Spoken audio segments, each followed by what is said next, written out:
Okay, it is Saturday, the 27th, I believe it is, of June. We're gonna catch up on the garden. The lavender bed with the butterfly bushes are doing fine. I'm letting some milkweed come up. I'm gonna pull out the drip system. I don't need drip, it's all perennial. I'm spot watering, trying to control weeds in there. So far, it's kind of happening. I do have grass coming up I just need to pull, and then I need to put down newspaper and mulch with rock. And I have started mapping out where the deer fencing will go.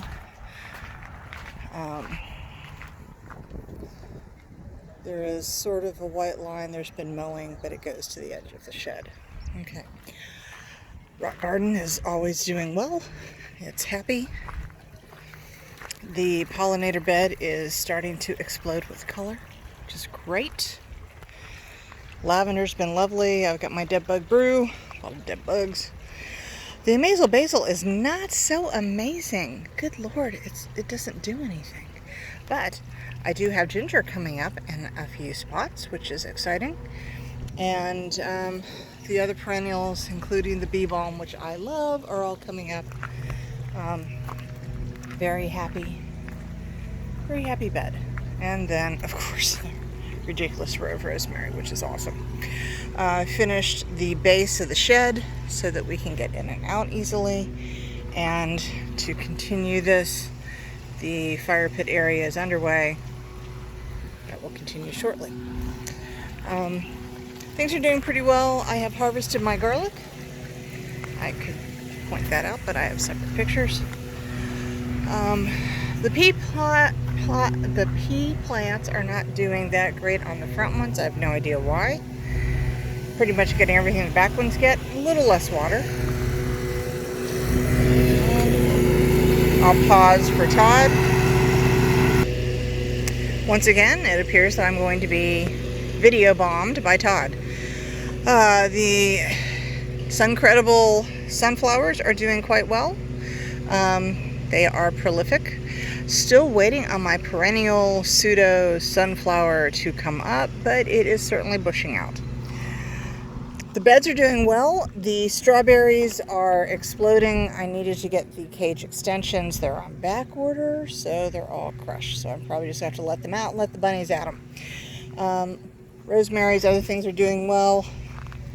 Same with this bed. Everything's pretty happy. Although I do see a weed over there I need to pull.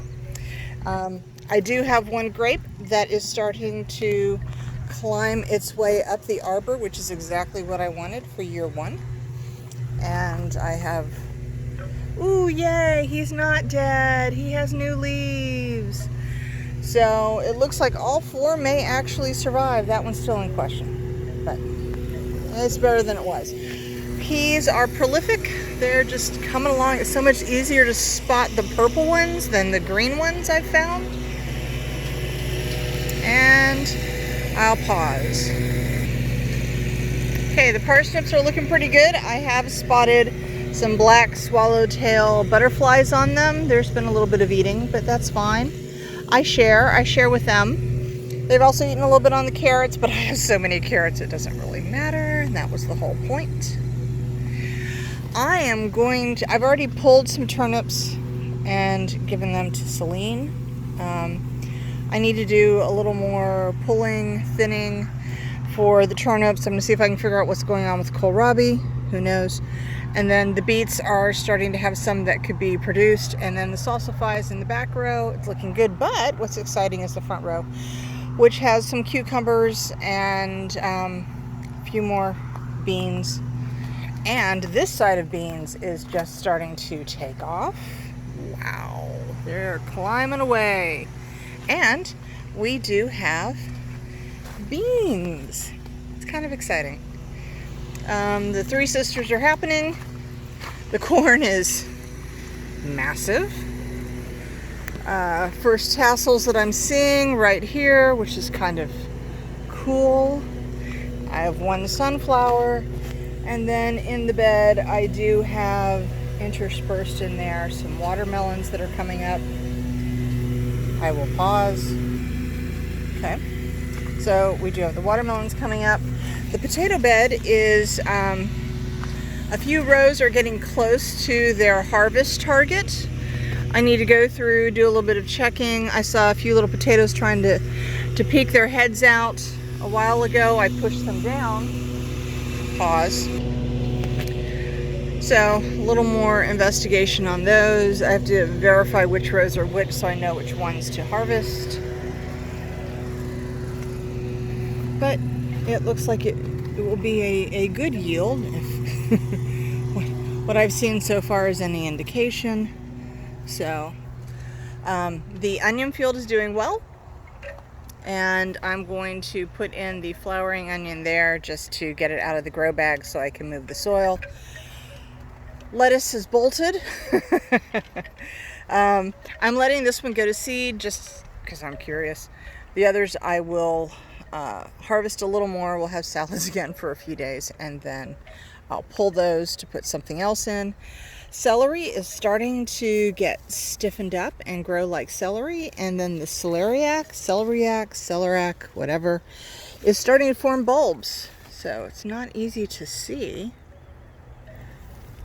but there is a bulb forming down there, which is quite cool. So we'll have to see how that is in the fall. Swiss chard is, we can't keep up with it. There's so much. And the kale is beautiful, curly blue kale. More beans that are happily growing up, as well as some volunteer potatoes that are popping through. More beans that are starting to climb, which is excellent. The pak choi I let go to seed back there. I can see a lot of little seeds in there. It's really kind of cute. I don't know if you can see that in the sun, but as the sun comes through, you can see the seeds in there. At least I can. Broccoli, I actually have broccoli. It's amazing. We've already gotten a couple out. I'm probably going to do a heavy pruning on this later on today. More broccoli. No such love for the cauliflower. It's doing nothing. The tomatillos, on the other hand, are huge. I have to rig up staking for them. They weren't supposed to need to be staked. Oh well. Which means they've completely shrouded out the peppers I put in here, at least on this side. A little bit of cleaning up will help. This is another tomatillo. It has already started forming its, which is awesome.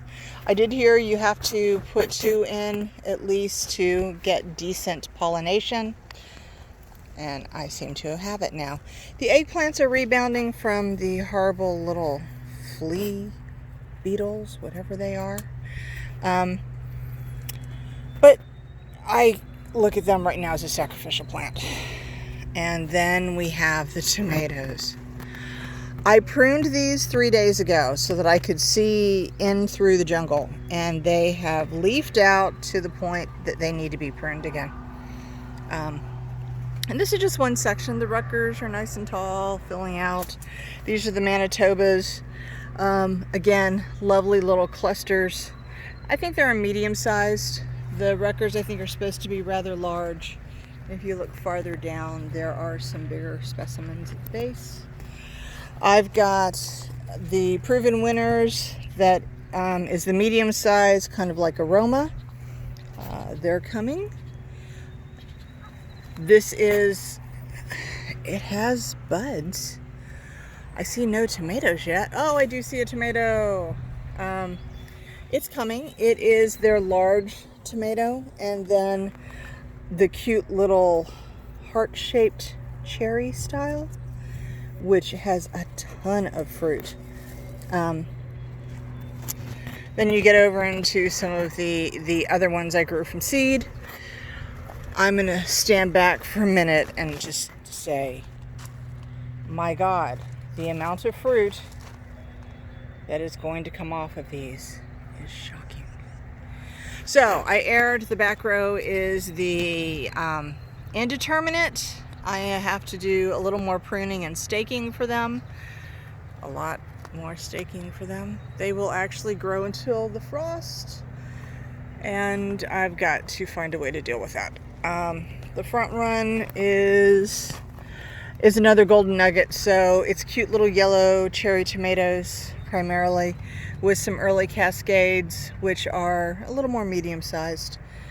They've intermingled, so just enjoy them when they come out. We have more early cascades over here. I did a lot of pruning, and they made very large, bushy type of plants, stems, so I've done a lot to get them shored up. We have more of the golden nuggets and Manitobas over here that are doing well. I did pull one ripe golden nugget, very sweet, lovely little yellow tomato yesterday and enjoyed it. That was my first one. The red romaine has been shielded by the tomatoes. It doesn't get morning light, and the afternoon it is shielded. So they have not bolted. They're in good shape. I've been doing the cut and come again, where I cut them and then they just regrow on the stalks. And on the other side I have more of the butter crunch, which again does not get much sun and it stays cooler, so it also is still doing well. More Swiss chard, more curly blue kale. I've got some bush beans here. I trimmed back the tomatoes, so that may help them. I probably need to stake him up a little bit, maybe attach him to that, give him something stronger to hang on to. Of course, that I think needs something strong as well. And as I mentioned, I'm going to be cleaning those up. I'm going to go around the back side real quick.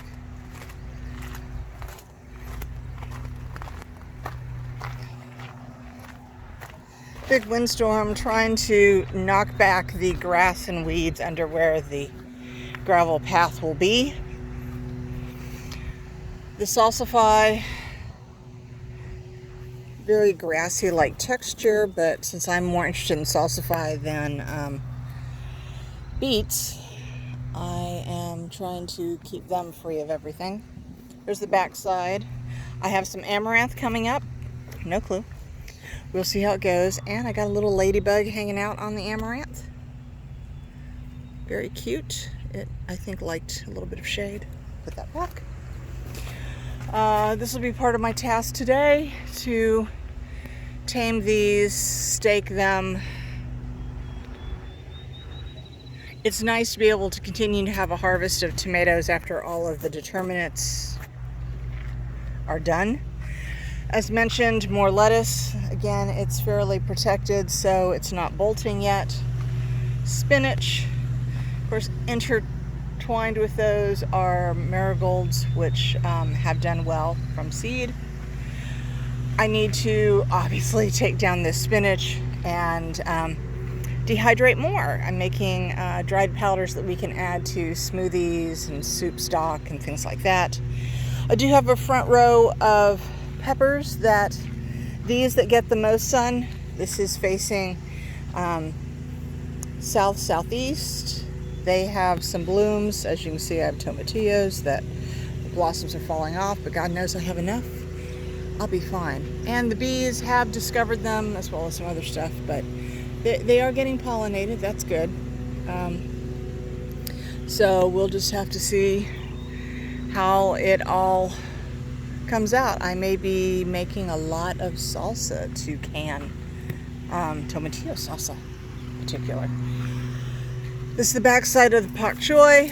As mentioned, it's going to seed. So again, I was just kind of curious as to what it would do, how it would look.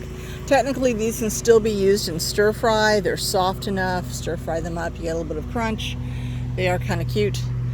And the flowers are for the most part done. I left them in particular to attract pollinators. I'm going to be pulling the cauliflower, unlike the broccoli that has flowerets. Cauliflower's done nothing. Nothing, I tell you. Nothing. And other people have said that too. It must have just been our weird winter. I mean, that might be one starting. I think it is. But is it really worth it? I don't think so. Heavy pruning is going to happen apparently there are a few little cabbage loopers, leaf loopers that are in there, so massive clean out, because I definitely want to protect my celeriac, things like that. Backside of the lettuce, as mentioned, that is the onion I'm letting go to seed.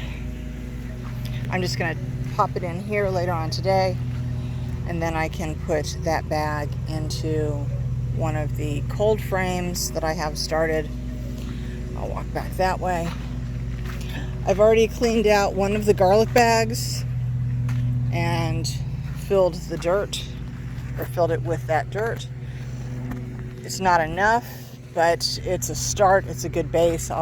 Before I actually plant any winter veg in there several months from now, I'll biotone it and give it some fertilizer and make it happier. You can see that is the run to the end of the shed. The plan is to add a few more beds, because that was really too densely packed, and it'd be much easier to manage the tomatoes with ample room between them instead of trying to untangle them so they can be fixed. Probably adding another pot with the evergreen perennial sage that I got in. I haven't decided if I like it there, if I want to move it somewhere else. There's convenience there because of the drip system, but haven't decided. I have ample to run drip if I want to. And then the rock pile is diminishing because we did edge the fire pit area. Still have a lot of rock. As mentioned, I cleaned up the area in front of the shed to make it easier to get carts and lawnmowers in and out of it. The greenhouse, the whatever you want to call it, that's going to come down. It was just a very hot day, and we moved it under the deck to make it easier to fool with, rather than leaving it up on the deck where it was. It will next year be beside the shed under the deck to let me transition plants out, and then the plan is still to make a kind of greenhouse from that stack of windows in the middle of the deck area. Of course, a lot of that will improve once we finish this area, can move some stuff out, toss other things, and I finish cleaning up the wood that I'm going to use in the ceiling and the wine cellar. And that's about it. The other thing of note is there is a patch of grass and rock that has a very large in-ground bee community, and so we are letting them stay. Next spring I will try to encourage them to make their community somewhere else once they all emerge, and because the dogs will eat the bees, and nobody wants that. So anyway, final shot of the pretty calendula, which does, as they say, bury their dead, which is awesome. Ooh, wow, I totally missed that one. That really tall one really has its, if you will, the hairs coming out for pollination. That's impressive. Yeah, it's shocking how fast the corn grew once warmth happened. So, and then the two pieces of wood up there with the trellis, with the arch, is to allow me to hammock or hang any watermelon that starts to bear fruit, so it doesn't sit on the ground, but it hangs gently in between, and also adds more support for them. Todd was out here during one of the windstorms that came through, holding up this right side of the corn because everything pushed to the back corner at an angle, and what was against the trellis was fine, and I had already run more string line to give a little more strength to this side since everything is growing towards morning sun, but that definitely helped it. So everything over here pretty much stayed intact. It was the other side that got pushed to it. But now it's back up. I've given it a little more grid to sort of hold them in place if we have another severe storm come through. As you can see, there are volunteer potatoes in there too.